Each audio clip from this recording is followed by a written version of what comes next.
नमस्कार मित्रांनो, तुम्ही सर्व कसे आहात? आणि पुन्हा एकदा एक रोमांचक आणि प्रेरक कथेसाठी आपले स्वागत आहे. आजची कथा खूपच रोमांचक आहे.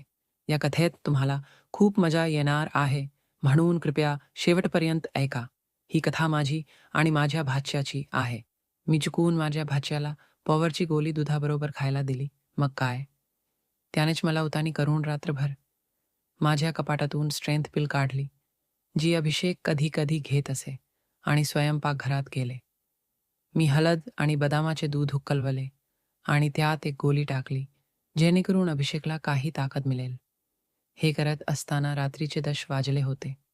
मग मी पटकन एक ग्लास दूध घेतले आणि अभिषेकच्या खोलीत गेले. अभिषेक माझी काळजीपूर्वक वाट पाहत होता.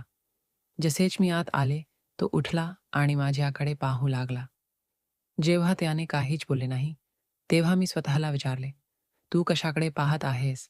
सांग, मी कशी दिसते आहे?" अभिषेकने संकोचाने सांगितले, "काकू, मला तुम्हाला खाऊन टाकायचं आहे." मी हसत हसत त्याला दुधाचा ग्लास दिला आणि म्हटले, "मला खाण्याची गरज नाही, फक्त हे दूध पी." अभिषेकने पटकन ग्लास घेतला आणि एका घोटात दूध प्यायले. जसेच त्याने दूध प्यायले, मी म्हटले, "चला, पूजा लवकर सुरू करूया."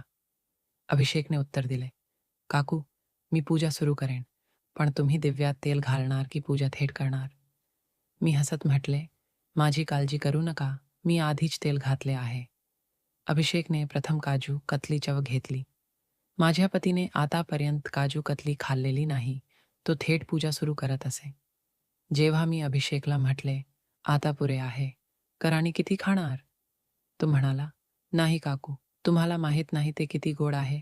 आम्ही त्यासाठी वेडे होतो." ही अभिषेकची हिस्टोर पहिली पूजा होती, म्हणून तो अर्ध्या तासापेक्षा जास्त करू शकला नाही. मी जास्त थकले नव्हते, पण अभिषेक खूप घामट होता. मला देखील 2 महिन्यांनी पूजा करायला मिळाली होती, म्हणून मी देखील खूप आनंदित होते.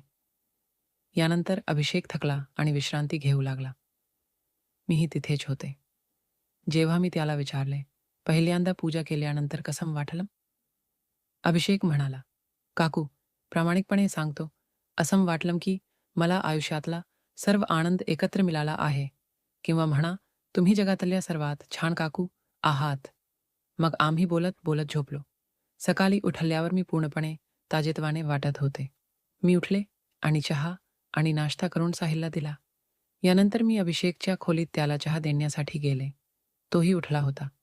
चहा घेताना त्याने मला विचारले, "काकू, मला भीती वाटते, आपण काही चुकीची पूजा केली का?"